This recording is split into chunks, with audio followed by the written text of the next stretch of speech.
یو دلته کې مرګري بار بار وایي کمنټونو کې امداري چې ایمل ولی خان پښتانه ولې خرڅ کړلو. سوال دا دی چې دا دومره بحث منګه وکړلو، سوال دا دی څوک یې خرڅ کړو، په څه خرڅ کړو، د څه لپاره یې خرڅ کړو. بیا سوال دا دی چې ایمل ولی خان په قامي اسمبلی کې وړومبیا دا بیل پیش کیږي، نو ای پښتنو ایمل ولی خان لم څومره ووټ ورکړی، ای پښتنو د ایمل ولی خان څومره نمایندګان هم لیږلي. زه دلته ولاړم په دې سیمه کې په خپل وطن کې، نو دی ولس زما په مقابله کې څوک دغه میدان له ولېږل. دا دی ولس ته ګورې، یعنی احساس موږ په دې بنیاد ورکوو چې ایمل ولی خان، اسپندیار ولی خان، ولی خان، باچا خان ټول مرغی په خپل وخت کې خلکو د غدارانو په نامه یاد کړي دي، او چې وخت تیر شوی بیا د خلکو ماپینې غوښتي دي. هغه د ولی خان او د باچا خان خبرو له پاکستان رالی او ریاست تبعی ته ورچپه کړی دی، اما هغه خبرې وسمني. نو حقیقت دا دی چې ایمل ولی خان دی پښتنو تاسو یو وټ یو سیټ هغه ورنکو.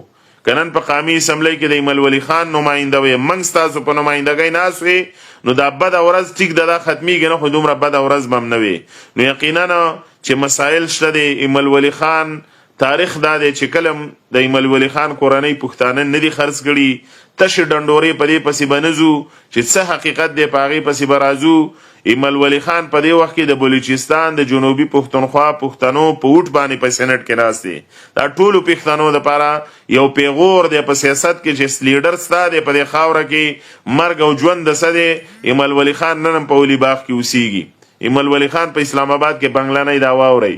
ایمل ولی خان په ډیفنس د پیښور او حیات آباد کې بنگله نشته. ایمل ولی خان په دوبۍ او ملیشیا کې بنگلې نشته دي، بلکې هغه نن هم په دغه ولی باغ کې په دغه شاغر کې د قام صدیره دی، او نن هم ستاسو په مړي ژوندي کې. نو د قام لیډران مسپکوي، اختلاف به ستاسو اوسئ، بیخي د ایمل ولی خان سره اختلاف وکئ، د عوامي نشل پارټۍ سره مو کوئ، دا رایټ دی ستاسو انساني، خو تذلیل به نه کوو د یو بل، د تنقید په بنیاد به تذلیل نه کوو د یو بل، سپکاوی به نه کوو.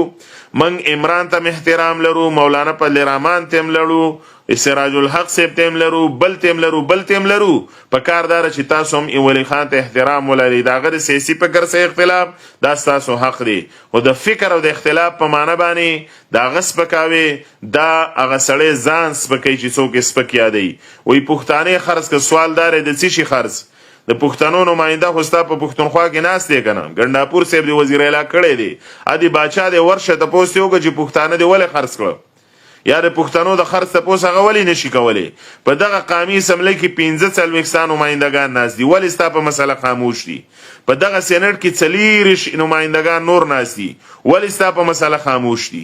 خو ایمل ولی خان غږیږي په دغه فورم باندې، دغه قامي بیانیه په ډرامو ډنډورو مه کاونټر کوئ، اگر قام د خبرې نه مو وباسئ، تاسو به تاوان لځئ.